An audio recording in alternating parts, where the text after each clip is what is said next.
तो हम सब भक्त लोग जानते हैं कि श्रीवास पंडित पंच तत्व में से एक हैं। और हम सभी जब माला करते हैं तो सबसे पहले इस मंत्र को बोलते हैं, जय श्री कृष्ण चैतन्य प्रभु नित्यानंद श्री अद्वैत गदाधर श्रीवास आदि गौर भक्त वृंद। तो ये जो श्रीवास आदि गौर भक्त वृंद कहते हैं, ये श्रीवास पंडित के लिए ही आता है। श्रीवास पंडित ही हैं जिनके घर में चैतन्य महाप्रभु नित्य प्रति संकीर्तन करवाया करते थे। वो खुद भी इसमें नृत्य किया करते थे।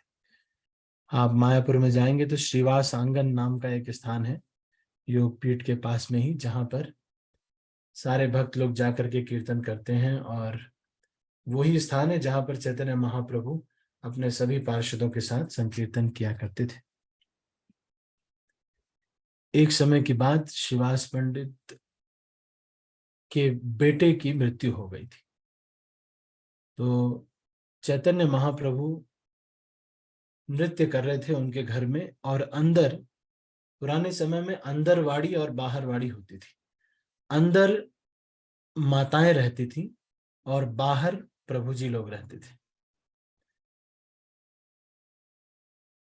तो हुआ ये कि श्रीवास पंडित के पुत्र की मृत्यु हो गई, और श्रीवास पंडित ने अपने घर में जो अंदर माताएं थी उनको ये आदेश दिया कि आप सभी, कोई भी जोर से नहीं चिल्लाएगा, क्योंकि चैतन्य महाप्रभु के नृत्य में, उनके भाव में कोई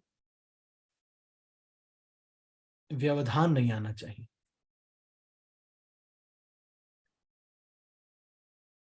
तो जब ऐसा हुआ, लेकिन थोड़े समय के बाद चैतन्य महाप्रभु ने कहा कि मुझे आज वो भाव नहीं आ रहा है, वो रस नहीं आ रहा है, कुछ तो बात है श्रीवास, कुछ तो बात है। कोई ऐसा व्यक्ति तो नहीं संकीर्तन में बैठा है जो कि इसके लिए क्वालिफाइड नहीं है। तो श्रीवास ने कहा कि नहीं, ऐसा कुछ भी नहीं हुआ है। फिर चैतन्य महाप्रभु ने जा करके देखा तो श्रीवास पंडित के पुत्र की मृत्यु हो गई थी। तो चैतन्य महाप्रभु ने श्रीवास पंडित से पूछा कि श्रीवास, तुमने मुझे बताया क्यों नहीं? तुमने मुझे ये क्यों नहीं बताया कि तुम्हारे पुत्र की मृत्यु हो गई है?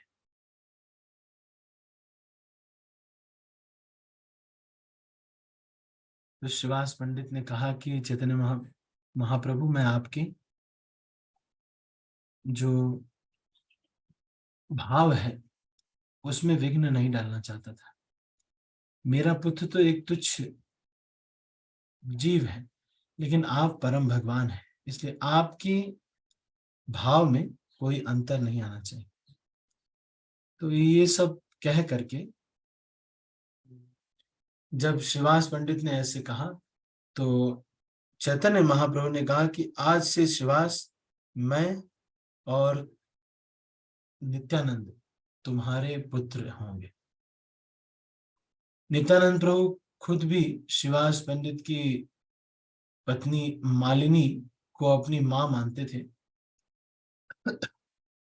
और श्रीवास पंडित के घर में ही कई बार नित्यानंद प्रभु बहुत दिनों तक रहा करते थे और बच्चे के जैसे लीला करते थे।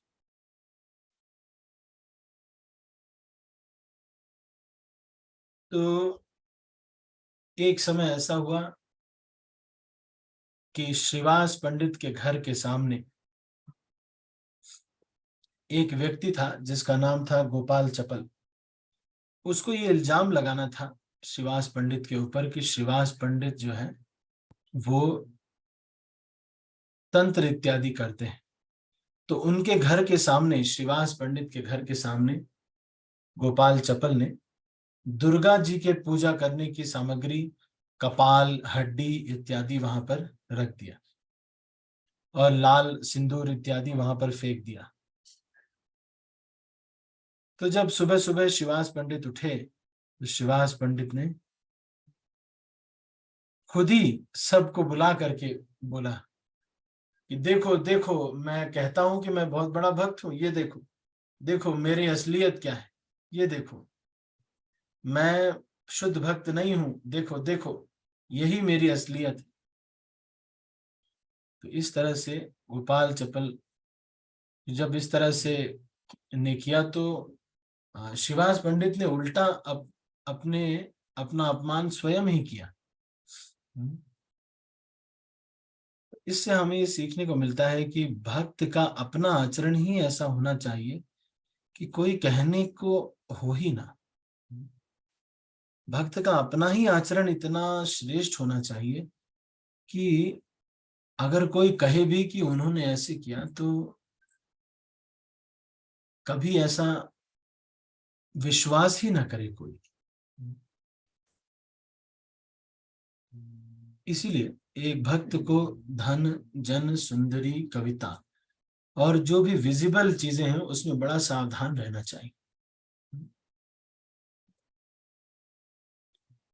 अगर हम विजिबली दिखेंगे इस तरह के गलत चीजों में, तो कोई भी व्यक्ति हमको फिर निश्चल हृदय का, निश्चल चरित्र का नहीं समझेगा, और फिर कभी भी कुछ गड़बड़ होगी तो वो कहेंगे कि हाँ हाँ ये भी किया होगा, ये भी कर सकता है। तो एक भक्त को अपने आचरण को इस तरह से निश्चल रखना चाहिए। तो पंच तत्व जो आप देखते हैं, इसमें पंच तत्व का जो मंत्र आता है, पंच तत्वात्मकम कृष्णम भक्त रूप स्वरूपकम भक्तावतारम भक्ताख्यम नमामि भक्त शक्तिकम। तो पंच तत्व में से जो भक्त रूप है वो है चैतन्य महाप्रभु, और भक्त का रूप लेके आए स्वयं कृष्ण। और भक्त स्वरूप, भक्त स्वरूप में है नित्यानंद प्रभु। भक्तावतार में है अद्वैत आचार्य। क्यों? क्योंकि भक्तावतार ये अवतार ले रहे हैं, भगवान महाविष्णु हैं लेकिन ये अवतार ले रहे हैं, या कारुण्यदक्षाई विष्णु हैं और ये अवतार ले रहे हैं। शिव जी सदाशिव और कारुण्यदक्षाई विष्णु के संयुक्त अवतार हैं अद्वैताचार्य। और भक्ताख्य, भक्ताख्य मतलब भक्त जिसको कहा जा रहा है, आख्य मतलब कहा जा रहा है। तो भक्त कौन है? शिवास पंडित। और शिवास पंडित कौन है वास्तव में? वास्तव में गौर गणोपदेश दीपिका के अनुसार शिवास पंडित हैं नारद मुनि। और गदाधर पंडित है कौन? राधा रानी की छाया। Radha Rani, without the bhav of Radha Rani is Gadadhar Pandit. तो इनको क्या कहा गया है? भक्त शक्तिकम। तो गौर गणोदेश दीपिका के अनुसार ये सब वर्णन मिलता है। ठीक है, तो ये पंच तत्व के बारे में हमने चर्चा किया और शिवास पंडित के बारे में चर्चा किया, और भी बहुत सारी लीलाएं शिवास पंडित के घर पे हुई हैं। उनकी पत्नी मालिनी जो है वो नित्यानंद प्रभु को अपना बेटा मानती थी, और नित्यानंद प्रभु बहुत समय तक उनके घर पे ही रहा करते थे। चैतन्य भागवत इत्यादि में वर्णन आता है, और नित्यानंद चरित नाम के ग्रंथ में भी वर्णन आता है कि मालिनी के का दूध भी नित्यानंद प्रभु ने पिया था, अपनी धाय के रूप में ही मानते थे, इसलिए वो रोहिणी की अवतार है ऐसा मान करके नित्यानंद प्रभु, जो कि बलराम जी हैं, उन्होंने उनका स्तनपान भी किया था, जबकि नित्यानंद प्रभु उस समय 32 साल के थे।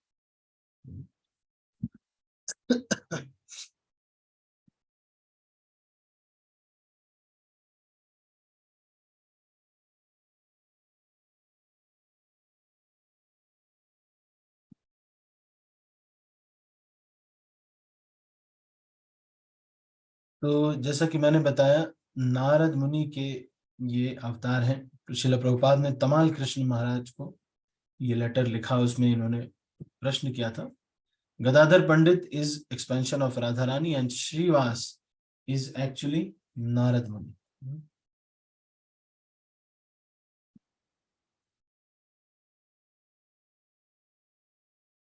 तो इनके जो छोटे भाई थे उनका नाम था श्री राम पंडित। श्री राम पंडित तो वो थे पर्वत मुनि। और वृंदावन दास ठाकुर ने इनकी लीला बहुत विस्तार से बताई है। तो इनके जो चार भाई थे, श्रीवास, श्रीराम, श्रीपति और श्रीनिधि, ये हमेशा ही भगवान की लीला गाते थे। और इनके चारों ही भाई में से ये लोग कोई काम नहीं करते थे। श्रीवास पंडित को ने चैतन्य महाप्रभु को ये कहा था कि अगर किसी भी एक दिन मुझे भोजन नहीं मिलेगा, यदि 3 दिन भोजन नहीं मिला लगातार, तो मैं ताली बजाऊंगा, और ताली बजाने पे अगर भोजन नहीं आया तो मैं अपने पेट पे पत्थर बांध करके गंगा में कूद जाऊंगा। लेकिन इन्होंने कभी कोई काम नहीं किया, और वास्तव में इनका जो आजीविका थी सबकी आराम से चल रही थी। इनकी जो बेटी थी, इनकी जो पत्नी थी मालिनी, वो चैतन्य महाप्रभु की पत्नी सची देवी की बहुत घनिष्ठ मित्र थी। जब चैतन्य महाप्रभु का प्राकट्य हुआ तो बहुत सारा उपहार लेकर मालिनी गई थी चैतन्य महाप्रभु के, जगन्नाथ मिश्र के, सची देवी के पास। तो ये जो चारों भाई हैं, ये लोग बस भगवान कृष्ण की उपासना करते थे और गंगा में 3 बार स्नान किया करते थे, बस इतना ही।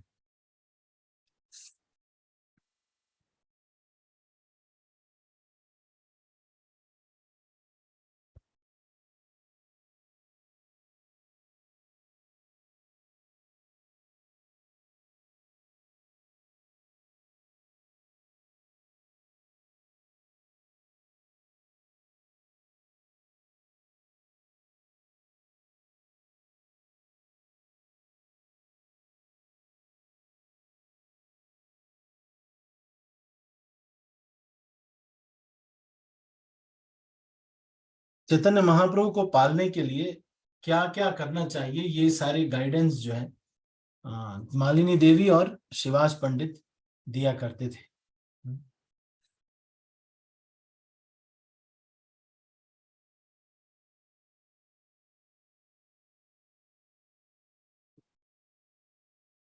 एक समय ऐसा हुआ कि जब निमाई पंडित जब अपनी बाल लीला कर रहे थे, तो उस समय निमाई पंडित को श्रीवास पंडित चाहते थे चैतन्य महाप्रभु भक्त बन जाए।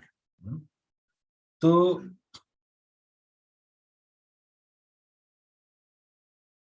निमाई पंडित बहुत बड़े स्कॉलर थे, किसी को भी वाद विवाद में हरा दिया करते थे।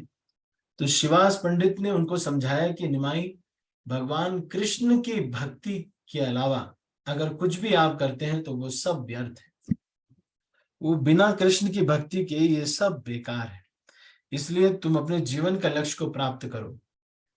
तो निमाई पंडित ने कहा था कि ठीक है शिवास, आपकी कृपा से एक दिन जरूर मैं भगवान कृष्ण के चरणों में भक्ति प्राप्त करूंगा।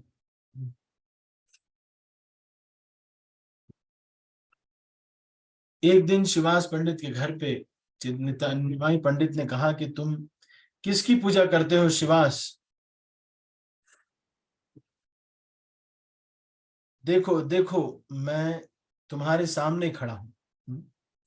और शिवास पंडित के पास एक नरसिंह देव का विग्रह था, लेकिन चैतन्य महाप्रभु वहां पर उस स्थान पर ही बैठ गए और कहा कि मैं ही नरसिंह देव हूं।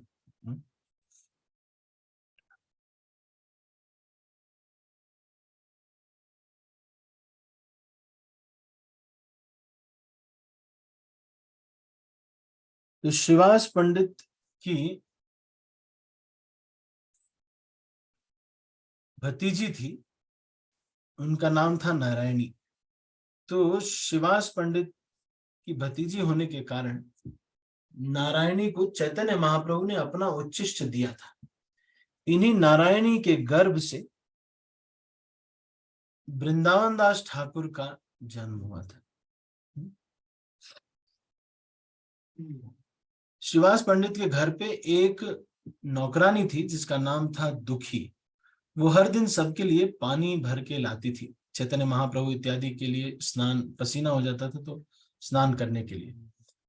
तो चैतन्य महाप्रभु ने देखा कि ये बहुत ही छोटी सेवा कर रही है, हमेशा पीछे रहती है। तो चैतन्य महाप्रभु ने उनको कहा कि आज से आपका नाम सुखी है, दुखी नहीं, सुखी है आज से।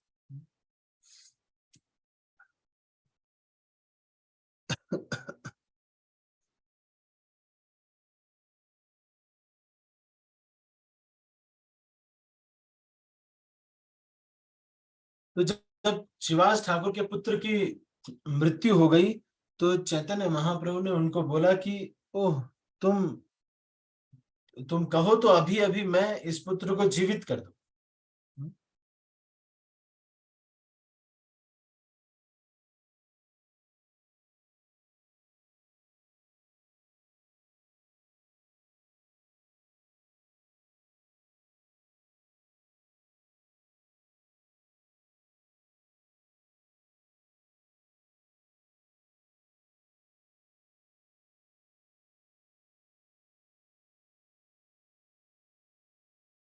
तो चैतन्य महाप्रभु ने उनके पुत्र को स्पर्श किया और कहा कि तुम क्यों जा रहे हो, तुम क्यों छोड़ के जा रहे हो, उठो।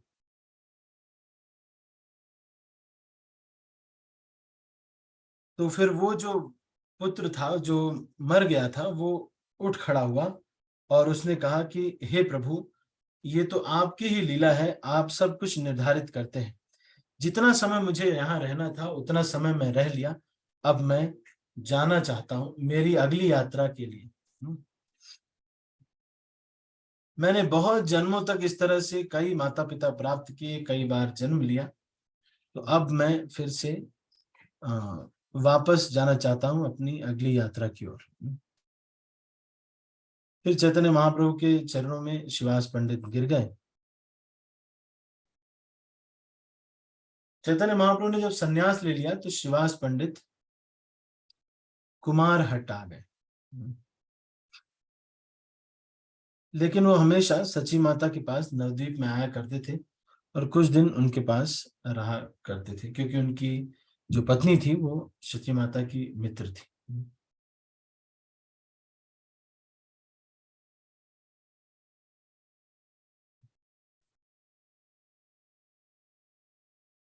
ठीक है, तो इतना हमने श्रीवास पंडित के बारे में आज चर्चा की।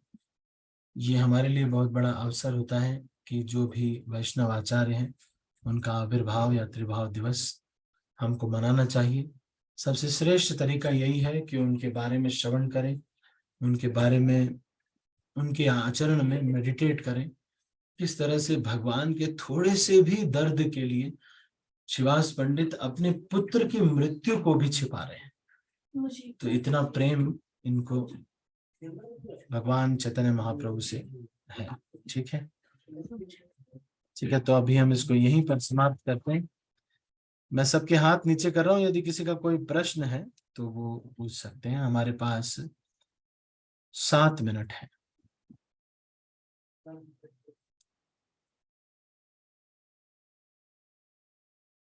उत्तम बिरादर माता जी, यस माता जी बताए। हरे कृष्णा प्रभु जी, आवाज आ रहा? हाँ हाँ आ रही, बताइए। दंडवत प्रणाम। हमारे पास घर लक्ष्मी है, वो क्या करते, सब जन ऐसा बकरे बोलते ना, हाँ हाँ उसका ये इस समय बलि चढ़ा के पूजा करते। हाँ हाँ हाँ वो हम नहीं करना बोल रहे, हम अभी इस्कॉन में है ना, हाँ वो कैसा करना बोल के हम परेशान हो रहे, कैसा करना? माता जी, कई बार घर में ऐसा सिचुएशन होती है, हाँ, हमारी बात कोई नहीं मानता रहता है, हमारा इतना ज्यादा कोई घर में इतना सी नहीं है, तो फिर हम अपना प्रयास करना चाहिए कि ये सब ना हो। और लेकिन अगर फिर भी होता है तो हम क्या कर सकते हैं, लड़ाई झगड़ा तो कर नहीं सकते।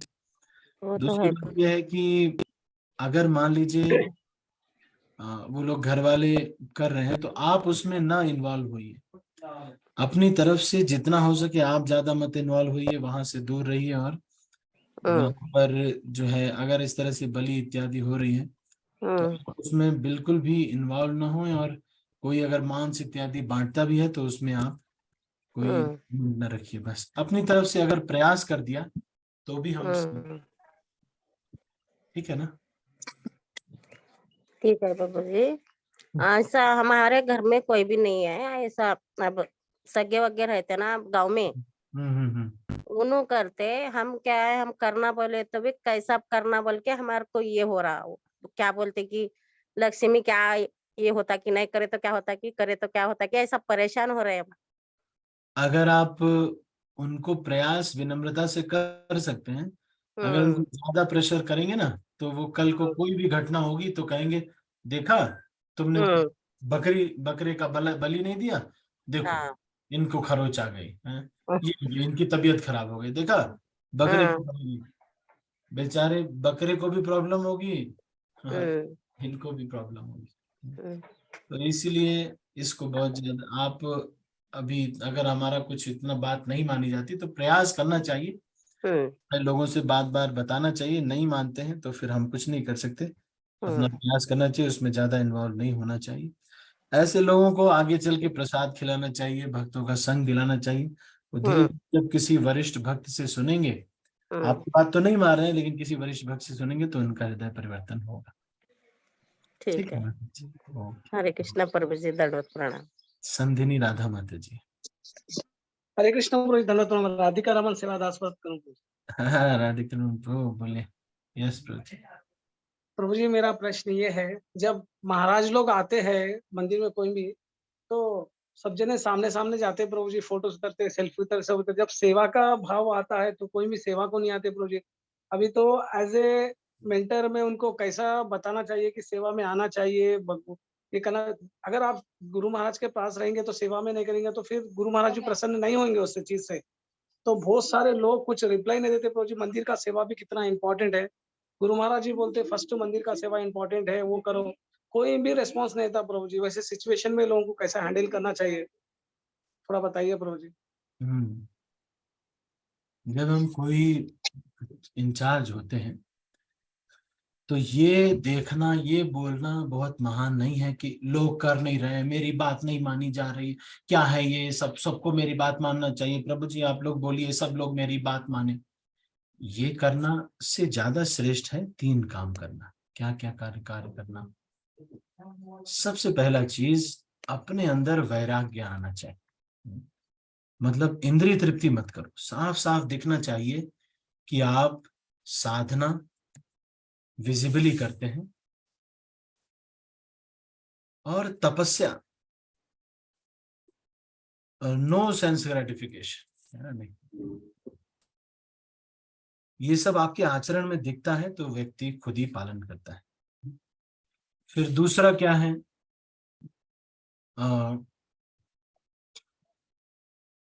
Give them baby steps.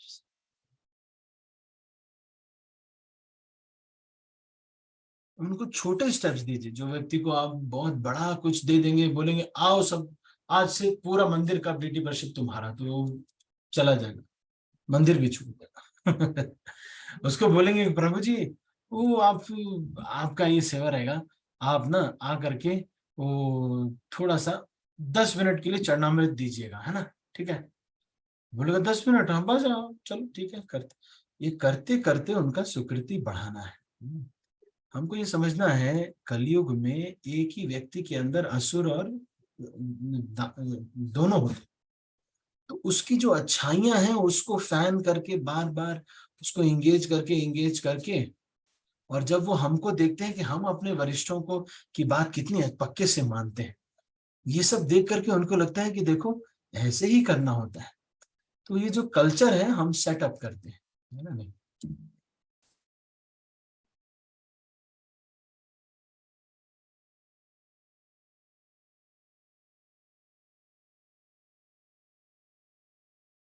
आप समझ पा रहे हैं।